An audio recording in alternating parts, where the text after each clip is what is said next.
সাম্প্রতিক ভূমিকম্পের পর থেকে আতঙ্কে আছেন জাহাঙ্গীরনগর বিশ্ববিদ্যালয়ের অনেক শিক্ষার্থী। কারণ সেখানকার কয়েকটি হলের দেওয়ালে ফাটল ধরেছে, এর মধ্যে নতুন হলও রয়েছে। শিক্ষক ও শিক্ষার্থীরা বলছেন নিম্নমানের কাজের কারণে মাঝারি ভূমিকম্পেই ভবনগুলো ক্ষতিগ্রস্ত হয়েছে।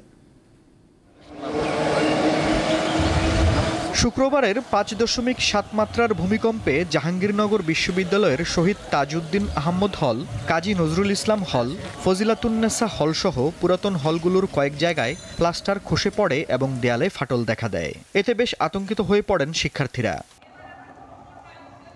তারা দাবি করেন হল নির্মাণে নিম্নমানের কাজ আর তদারকির অভাবসহ নানা অনিয়ম হয়েছে। ভূমিকম্পে সেই অনিয়মের প্রমাণ সামনে এসেছে। এই হলটা তৈরি করার ক্ষেত্রে হিউজ একটা অ্যামাউন্টের একটা ফাইন্যান্সিয়াল ভাবে দুর্নীতি হয়েছে। দেন এই টাকাটা লোপাট হওয়ার কারণে এই হলটার যতটুকু স্ট্রং হওয়ার কথা ছিল ততটুকু স্ট্রং করে নাই।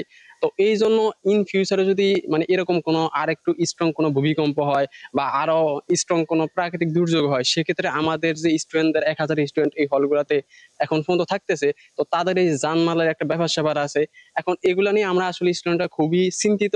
2019 সালে 6টি হলের নির্মাণ কাজ শুরুর পর ব্যাপক দুর্নীতির অভিযোগ ওঠে। শিক্ষার্থীদের দাবি, ডিপিপি অনুযায়ী হলগুলোতে পাইল ফাউন্ডেশন হওয়ার কথা থাকলেও করা হয়েছে ম্যাট ফাউন্ডেশন, যার ভিত্তি দুর্বল। ম্যাট ফাউন্ডেশন দিয়ে কাজ চলে যায়, ইটস ফাইন, সমস্যা নেই। কিন্তু এখানে প্রত্যেকটা হলে ম্যাট ফাউন্ডেশন দেওয়ার কারণে আনুমানিক 16 কোটি টাকার মতো বেঁচে যাওয়ার কথা, অথচ পিডিডি অর্থাৎ প্রজেক্ট ডিজাইন ডকুমেন্টসে আমরা এরকম টাকা পয়সা বেঁচে যাওয়ার বা এরকম কোনো তথ্য আমরা পাইনি। বিশেষজ্ঞরা বলছেন নিম্নমানের কাজের কারণেই মাঝারি ভূমিকম্পে ভবনগুলো ক্ষতিগ্রস্ত হয়েছে।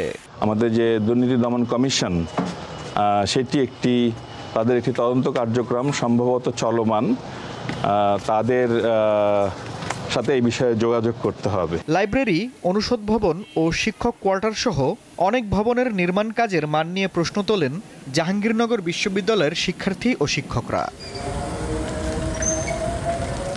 আফরিদ হাসান, দীপ্ত, বার্তা কক্ষ।